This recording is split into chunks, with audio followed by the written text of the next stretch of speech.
hombre contra la naturaleza, en una batalla por contener las aguas. Enormes estructuras de tierra, cientos de kilómetros de longitud, logros monumentales de la ingeniería pasan desapercibidos hasta que ocurre el desastre. A continuación, diques en Maravillas Modernas.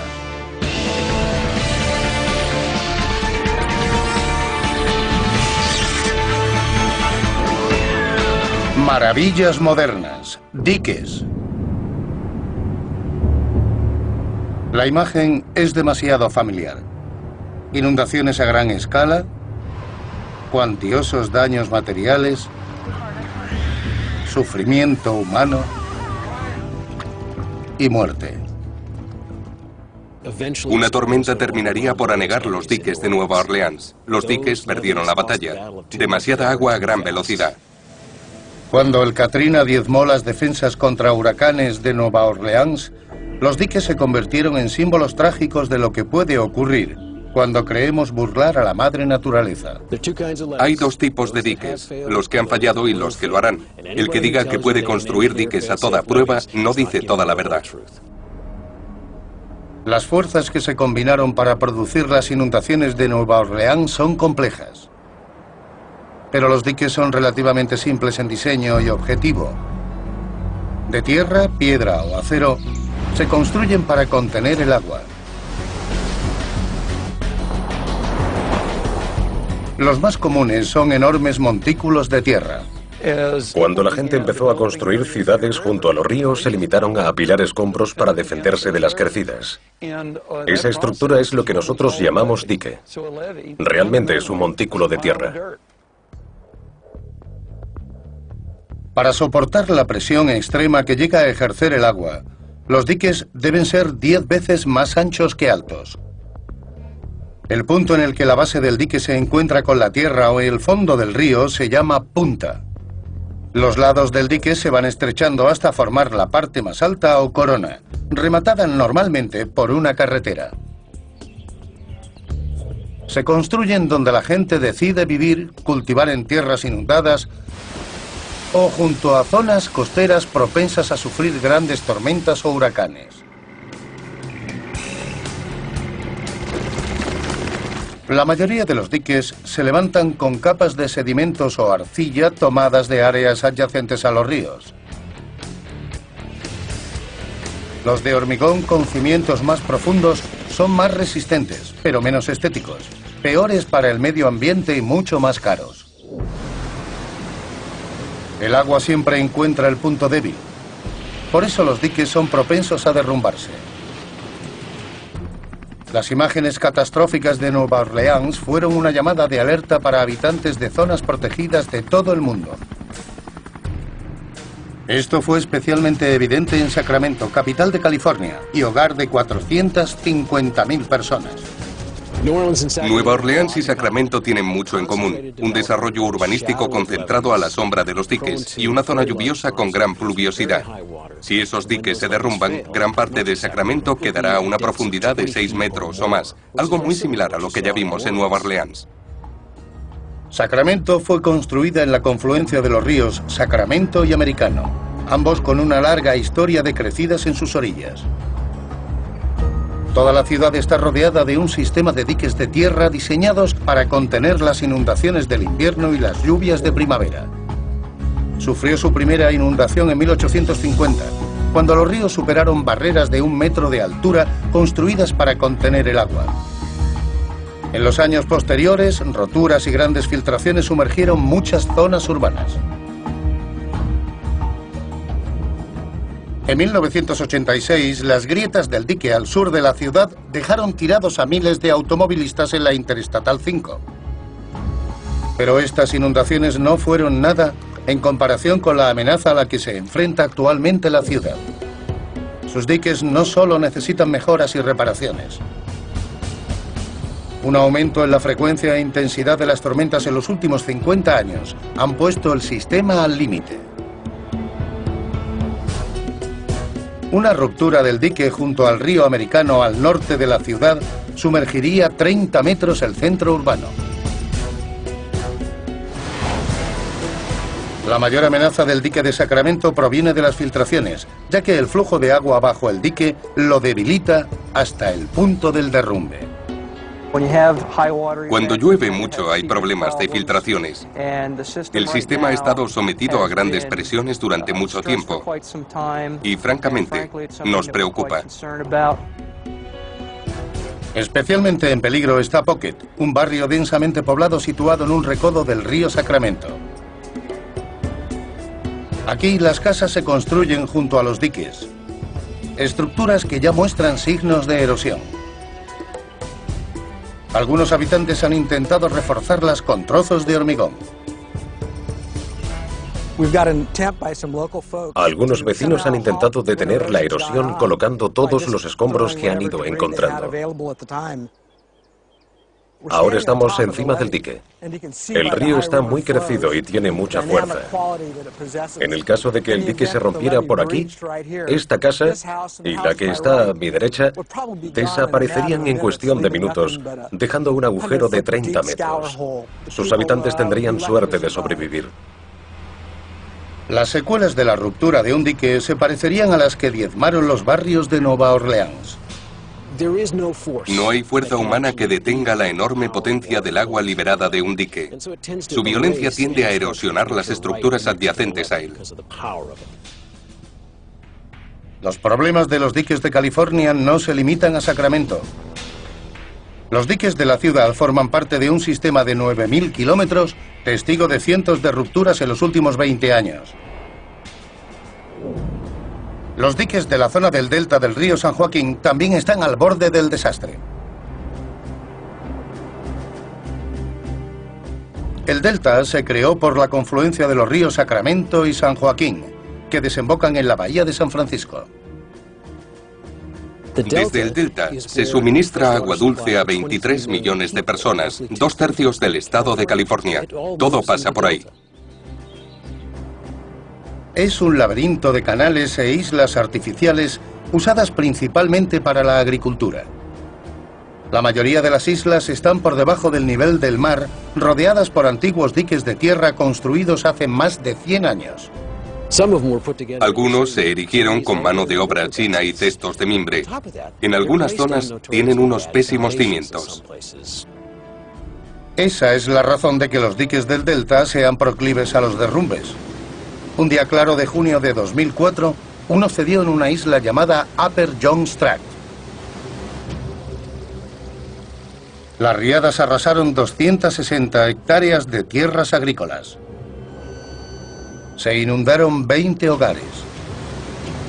El agua salada de la bahía de San Francisco se mezcló con los canales de agua dulce del delta, obligando a cerrar las estaciones de bombeo y amenazando el suministro de agua potable.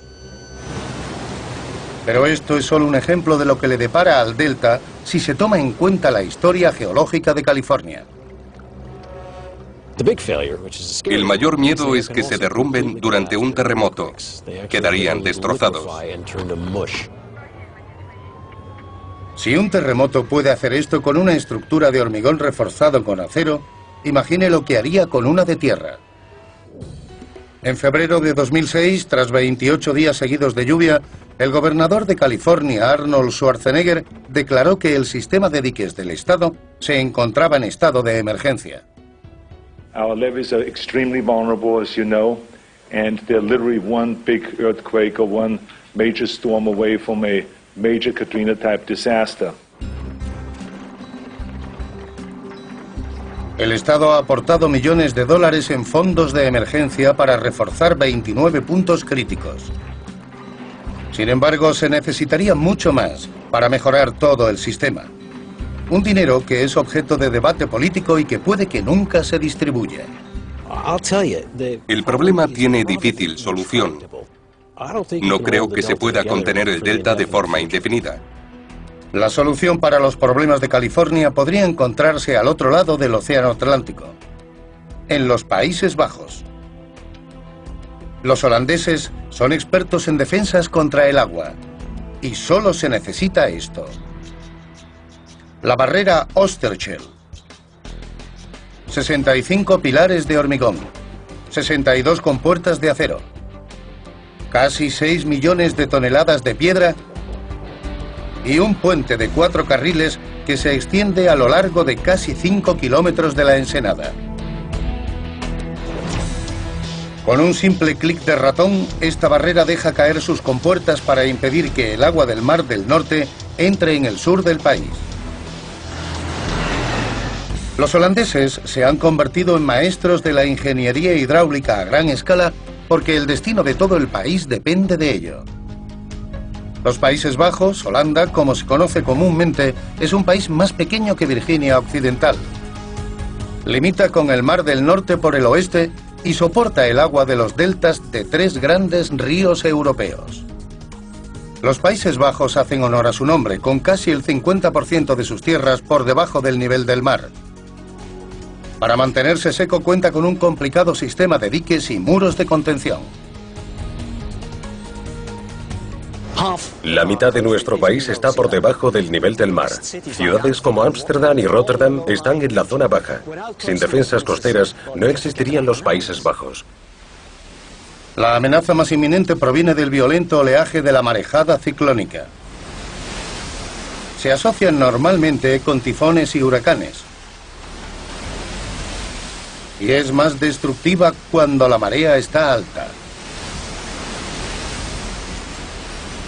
La barrera de Oosterschelde se creó como escudo defensivo.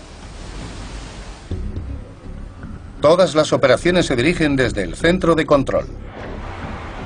385 ordenadores controlan cada aspecto de la estructura. Aquí, los técnicos escudriñan las condiciones del mar usando un sistema de 30 sensores situados a lo largo del Mar del Norte.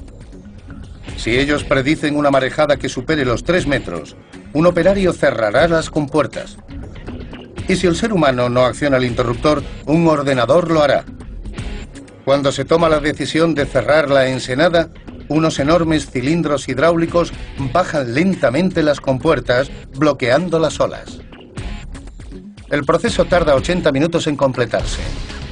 Cada compuerta mide 40 metros de ancho y su altura varía dependiendo de la profundidad de la ensenada. La más alta mide 12 metros y pesa 540 toneladas. La barrera se ha activado 23 veces desde que se inauguró en 1986 y se espera que siga siendo operativa 200 años más. La Sociedad Americana de Ingenieros Civiles considera la barrera Oosterschelde una de las 7 maravillas del mundo.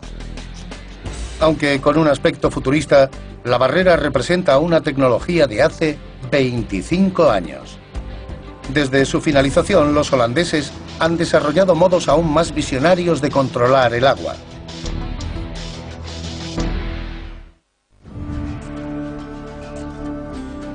En los Países Bajos, los diques son una necesidad.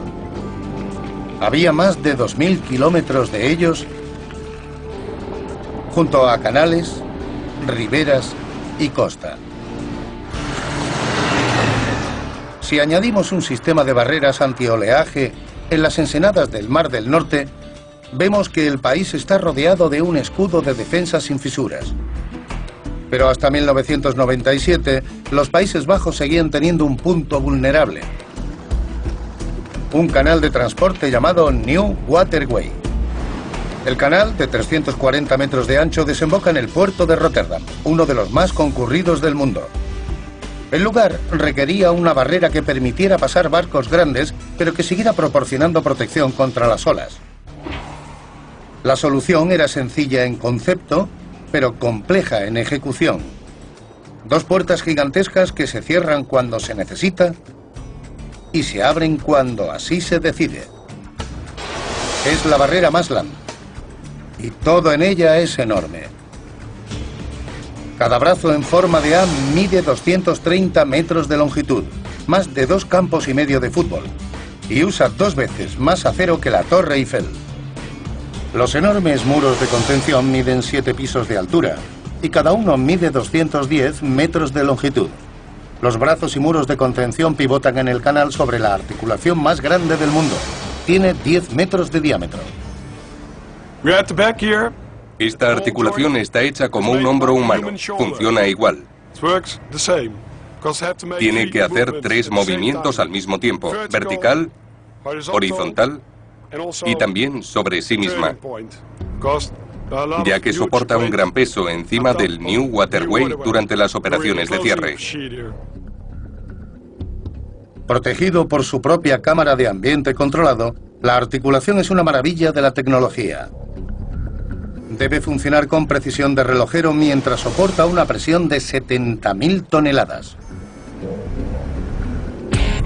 Construida en la República Checa, es 3 veces más grande que la mayor articulación jamás creada. Desde su estructura se extiende una red de tubos que sostiene el muro de contención. Los puntales tubulares están hechos con acero de 8 centímetros de grosor. Los soldadores tuvieron que trabajar en carpas con temperatura y humedad controladas para asegurar la integridad de cada soldadura. Para limitar la dilatación de la barrera bajo el calor del sol, se añadió un ingrediente especial a los 40.000 litros de pintura que lo cubren: vidrio. Es una pintura especial. Ponemos pequeñas piezas de cristal en la pintura. Cuanto más reflejo de la luz del sol, menos se calienta el acero. Operarios se ocupan del centro de control de la barrera Maslan las 24 horas del día. Los ordenadores pueden predecir con un día de antelación si se espera que el agua alcance los 3 metros requeridos para cerrar el canal. A diferencia de la Oosterschelde, donde un operario interviene para bajar las compuertas, en la Maslan no hay presencia del ser humano. Todo está automatizado. Un ordenador toma la decisión de cerrar la barrera y otro ejecuta la orden. Para cada ordenador contamos con un segundo sistema. Si uno falla, el otro se pone en funcionamiento. Y si todos los sistemas fallan, siempre hay hombres que lo pueden hacer manualmente, pero el muro se termina cerrando. Cuando hay que cerrar las compuertas, se inundan los diques secos. Esto hace que los muros huecos floten y entren en el canal gracias a 4 enormes engranajes situados encima de la estructura. Como el mecanismo de una cadena de bicicleta gigante, los engranajes de níquel y cromo se acoplan a una rueda dentada que describe una curva a lo largo del muro. Este es el mecanismo que mueve las compuertas hacia el río. Sus motores eléctricos e hidráulicos hacen girar las 2 ruedas sobre la maquinaria. Una vez cerradas las compuertas, se abren unas válvulas en el fondo que permiten la entrada de 40.000 litros de agua a cada muro. Mientras se hunden, empiezan a descansar sobre un antepecho de hormigón situado en el fondo del canal. Los muros están construidos como un submarino gigante. Retienen una gran cantidad de agua cuando bajan y la liberan cuando suben a la superficie. Con la introducción de defensas más avanzadas, como las barreras de Maslan y Oosterschelde, los diques han recorrido un largo camino desde sus humildes orígenes como montículos de piedra a la orilla del río Nilo. Hace más de 4.000 años empezamos a poblar zonas cercanas a los ríos. Uno de los modos de evitar que el agua inundara las zonas habitadas era construir diques de tierra cada vez más altos. Así es como empezó todo, y fue en Egipto. Civilizaciones antiguas que vivían y cultivaban en los ríos de China y en el valle del río Indo, la actual India y Pakistán. Ellas también construyeron diques para el regadío, el transporte y el control de las inundaciones. Pero siempre que ha habido diques, ha habido fallos. Los chinos llevan años luchando contra el agua. El río Amarillo es uno de los más peligrosos. Desde el año 600 a.C., los chinos han registrado más de 1.500 roturas en los diques del río Azul. En 1931, en el río Yangtze, las consecuencias de una grieta mataron a 3.700.000 personas. Fueron los holandeses los que llevaron la ingeniería de los diques y el control del agua a la era moderna. No solo los construyeron, también los usaron para levantar una nación. Este proceso comenzó cuando los primeros pobladores evitaron las inundaciones con montículos de tierra. Después construyeron casas y pueblos encima, conectaron los montículos con diques y secaron las tierras pantanosas que se formaban entre ellos para crear lo que se conoce como polders. A principios del siglo XVII los holandeses desarrollaron la potencia eólica para extraer el agua de los polders. Hoy, en los Países Bajos, el viento se usa para generar electricidad. Y la electricidad mueve modernas plantas de bombeo que hacen el mismo trabajo que los molinos originales. Los Países Bajos poseen un terreno artificial. Sacamos agua día y noche constantemente. Si dejásemos de bombear, en 60 u 80 horas un tercio del país se inundaría. Los holandeses vivieron y prosperaron en un país artificialmente seco durante siglos. Pero en 1916, una marejada ciclónica en el Mar del Norte causó una enorme inundación. Fue en las tierras que rodeaban una ensenada de agua salada llamada Zuiderzee. Los holandeses respondieron cerrándola desde el Mar del Norte con un dique de 30 kilómetros, la estructura más grande jamás construida en su tiempo. Completada en 1933, nunca ha sufrido ninguna grieta ni rotura. El éxito proporcionó a los holandeses una sensación de dominio sobre el agua. Pero esa sensación se hizo añicos el verano de 1953, en lo que podemos considerar el Katrina de los Países Bajos. Una potente tormenta del Mar del Norte azotó la parte meridional del país, destrozando diques y provocando catastróficas inundaciones que acabaron con la vida de 1.800 personas. Hoy no hubiera pasado eso. Algunos diques no tenían la altura adecuada y se hundieron. Todas las líneas de comunicación quedaron cortadas. Nadie supo exactamente lo que estaba ocurriendo esa noche. Por eso muchos holandeses murieron ahogados. Después de 53 inundaciones, estaba claro que el gobierno tenía que actuar. Los holandeses pusieron en marcha un plan a 30 años vista para construir 13 estructuras que les protegieran de las marejadas ciclónicas. Lo llamaron Delta Works. Y el primer proyecto completado fue esta esclusa doble junto al río Ixel. El proyecto más ambicioso del Delta Works fue la barrera Oosterschelde. El más reciente y último, la barrera Maasland. Los Países Bajos nunca olvidarán lo que ocurrió aquella fría noche de enero de 1953. Desde que se juraron que no volvería a ocurrir, ningún otro holandés ha muerto en una inundación. Vivo en esta zona desde 1965. Entonces, si paseabas en bicicleta por los polders, podías ver luces encendidas en las casas de los agricultores. Sabían que podía volver a ocurrir una inundación como la del 53. Pero si vas ahora, las luces están apagadas. La gente se siente segura. Saben que contamos con el proyecto Delta. Puede que los holandeses fueran los primeros, pero no son el único país que hace diques con máquinas para crear un nuevo género de estructuras de control de inundaciones.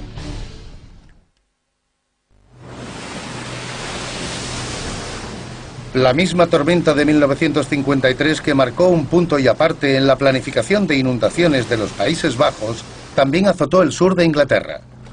Una marejada ciclónica afectó al río Támesis, rompiendo diques, inundando hogares y granjas y matando a más de 300 personas.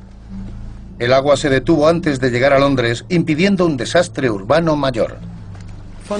Un dique es una construcción aburrida. No deja de ser tierra apilada, hasta que te das cuenta de lo que ocurre cuando se derrumba. El Reino Unido, como los Países Bajos, tomó la decisión de que nunca volvería a ocurrir. El resultado de esa decisión fue la creación de esta estructura, la barrera del Támesis, la segunda barrera mecánica más grande del mundo después de la de Oosterschelde en Holanda. Con una longitud de 520 metros y a 15 kilómetros del centro de Londres, la barrera regula y detiene el oleaje del Mar del Norte que podría barrer la ciudad. Lo hace usando 10 enormes compuertas de acero semicirculares con un peso de 4.000 toneladas cada una. Cuando no se necesitan, descansan sobre el fondo del río. Si se espera oleaje fuerte, unos mecanismos hidráulicos suben las compuertas, bloqueando el ascenso del agua. El equipo usado para hacer funcionar cada compuerta se aloja en armazones de acero inoxidable, diseñados con cierto sentido de la estética. Desde que entró en funcionamiento en 1982, las autoridades han levantado las compuertas más de 80 veces. No construyeron presas ni cerraron el río, porque querían que el agua continuara fluyendo, al igual que el comercio, desde y hacia el Támesis. Al hacerlo como lo hicieron, se mantienen las dos cosas. Es una solución fantástica a un problema complejo. Y en la ciudad italiana más famosa del mundo existe un problema aún mayor. Venecia. Esta meca del arte, la cultura y la historia no solo se hunde en el mar Adriático, sino que el nivel del mar también está subiendo. La ciudad suele inundarse de 50 a 100 veces al año, obligando a los venecianos a inventar modos creativos de abordar la situación. Venecia es una zona baja situada en el Adriático y conectada a través de lagunas y canales. Básicamente es una isla, un trozo de tierra en medio de mar abierto. Venecia es única porque consiste en estructuras construidas encima de pilares de madera sobre el agua. Situada dentro de la laguna de 1000 kilómetros cuadrados, no hay terreno sobre el nivel del mar. Sin sitio para construir diques o barreras, se asienta indefensa contra el oleaje. Las inundaciones en Venecia van a destruir toda la ciudad. Y lo están haciendo de muchas maneras. Primero erosionando los cimientos de las estructuras. Se filtra el agua. Si no interrumpimos el proceso, terminarán por derribar los edificios.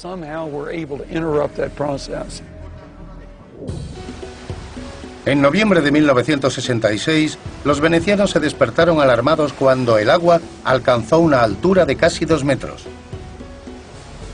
La inundación provocó $100 millones en daños materiales. A la hora de considerar construir una barrera, la cuestión es cómo hacerlo sin destruir la laguna en la que está situada la ciudad. Venecia sigue vertiendo aguas residuales a sus canales, por lo que es importante no obstaculizar durante largos periodos de tiempo las labores de limpieza. En 2003, el gobierno italiano comenzó a trabajar en un plan de 8 años de duración y $4.000 millones para proteger la ciudad de las inundaciones.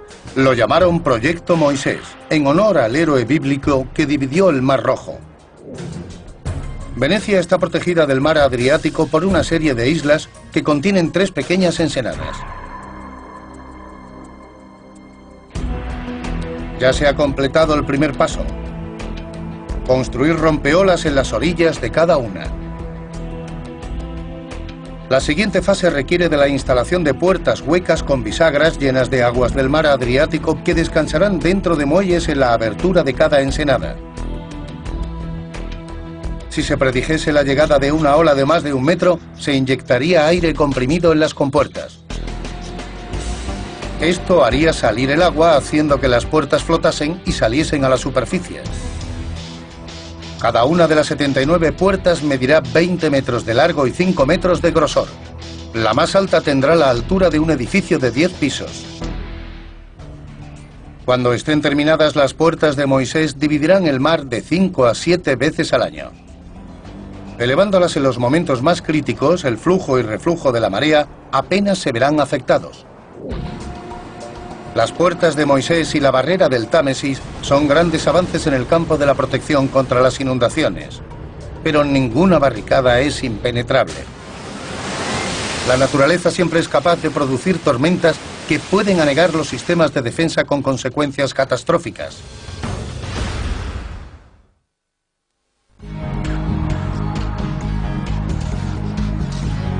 En Europa, la tecnología punta ha producido una serie de barreras de control de inundaciones espectacularmente efectivas. Pero todas ellas nacieron en el pasado a partir de trágicas riadas. En muchas partes del mundo han aprendido duras lecciones.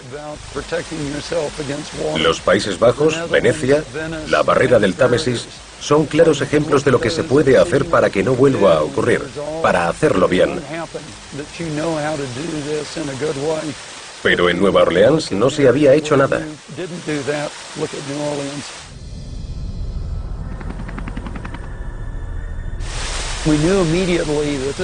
Enseguida nos dimos cuenta de que era la mayor catástrofe en la historia de Estados Unidos. Cuando el huracán Katrina barrió Nueva Orleans, dejó a su paso 20.000 millones de dólares en daños y casi 1.300 muertes. El 75% de las víctimas tenían más de 65 años. La violenta tormenta abrió más de 50 grietas en el sistema de diques de 570 kilómetros de Nueva Orleans. La inundación se vio agravada por la topografía de la ciudad, reflejo de la de los Países Bajos. El 80% de Nueva Orleans se asienta por debajo del nivel del mar y está en constante amenaza. Hay diques que protegen la ciudad desde hace 350 años, pero el sistema fue diseñado y construido en fases después de que el huracán Betsy dañara varios diques en 1965, causando numerosas muertes y grandes inundaciones. Aún no se había completado cuando el Katrina impactó 40 años después. Algunas de las rupturas más catastróficas fueron causadas por los fuertes vientos del Katrina, que llevaron grandes cantidades de agua al lago Pontchartrain y después a los canales que recorre la ciudad. La presión de la tormenta provocó que las 4 secciones del dique se derrumbaran. Una en la Lower Ninth Ward, otra en el canal de la calle 7 y 2 en el canal de la London Avenue. La erosión empezó aquí. El agua bajó por aquí y cayó e hizo ese agujero. Robert B. fue miembro de un equipo de investigación financiado por la Fundación Nacional para la Ciencia. Nos centramos en intentar entender cómo había ocurrido ese fallo. Estaba claro que se habían producido ciertos movimientos poco o nada normales en los cimientos del dique. Los diques que contenían las aguas tenían un diseño en forma de I latina. Se construyeron incrustando pilares de acero de unos 6 metros de longitud en su corazón, traspasando capas de arena, turba y barro. Los pilares crearon un parapeto de contención estanco que se extiende 1 metro sobre el dique. Encima de los pilares se construyó un muro de 2 metros de altura. Descubrir la razón de que se cayeran se convirtió en una historia de detectives. Y para ayudar a resolver el misterio, el Cuerpo de Ingenieros del Ejército construyó una maqueta en sus instalaciones de pruebas de Vicksburg, Mississippi. Era una réplica de hormigón del canal de la calle 17. Intentamos comprender por qué se derrumbaron los muros del canal de la calle 17. Para hacerlo, tenemos que conocer las fuerzas que concurrieron durante el huracán. La maqueta usa generadores mecánicos de olas. Tratan de imitar el oleaje que provocó el Katrina en el lago Pontchartrain. Medimos la altura de las olas para reproducir a escala lo que ocurrió en la naturaleza. Sensores colocados en diferentes puntos de la maqueta miden la velocidad y ritmo del agua cuando sale del canal, fluye por debajo del puente de Hammond Highway e impacta contra el muro. La maqueta muestra que el nivel de agua era superior a 3 metros. Por encima tenemos una ola de más de 30 centímetros. Eso nos da un ritmo de acción cada 6 o 7 segundos.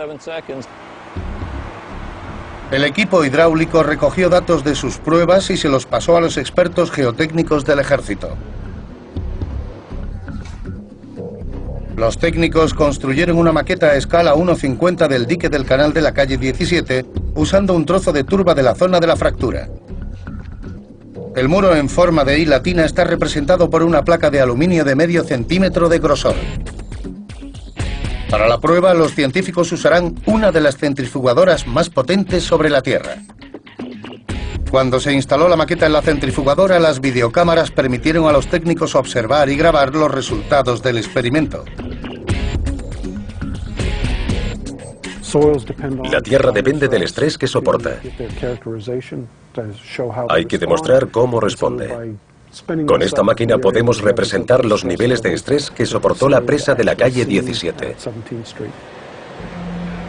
La escala de la maqueta hizo que solo soportara 1/50 de su peso.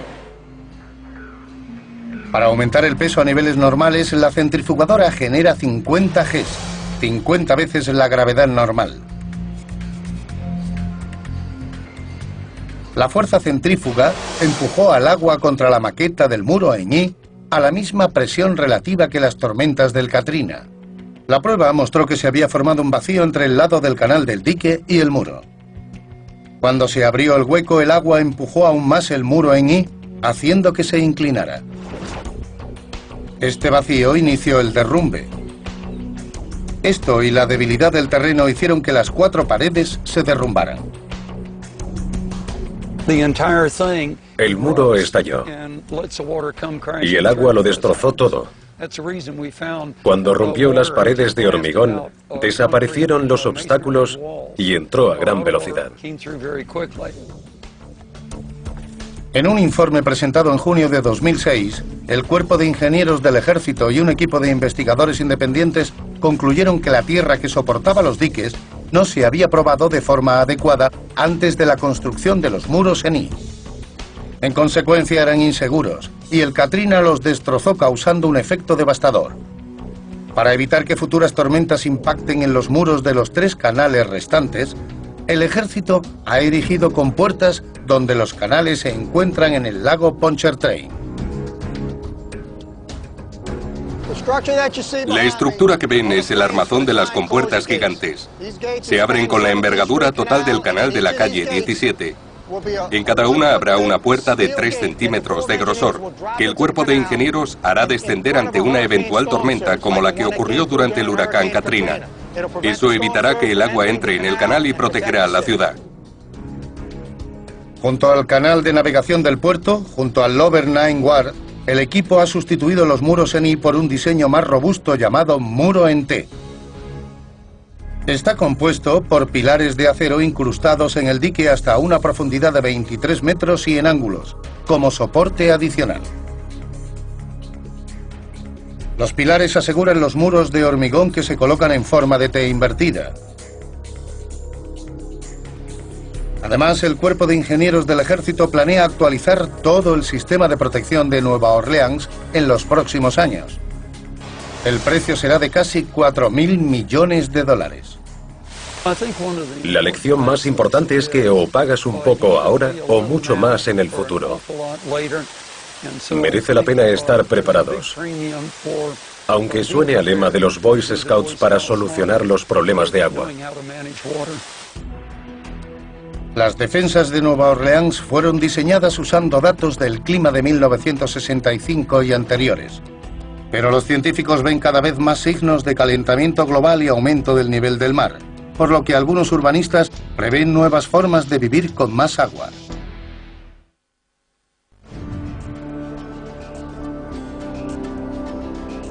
Todos los sistemas de diques o barreras están diseñados para su propia topografía, flujo de marea o patrón meteorológico.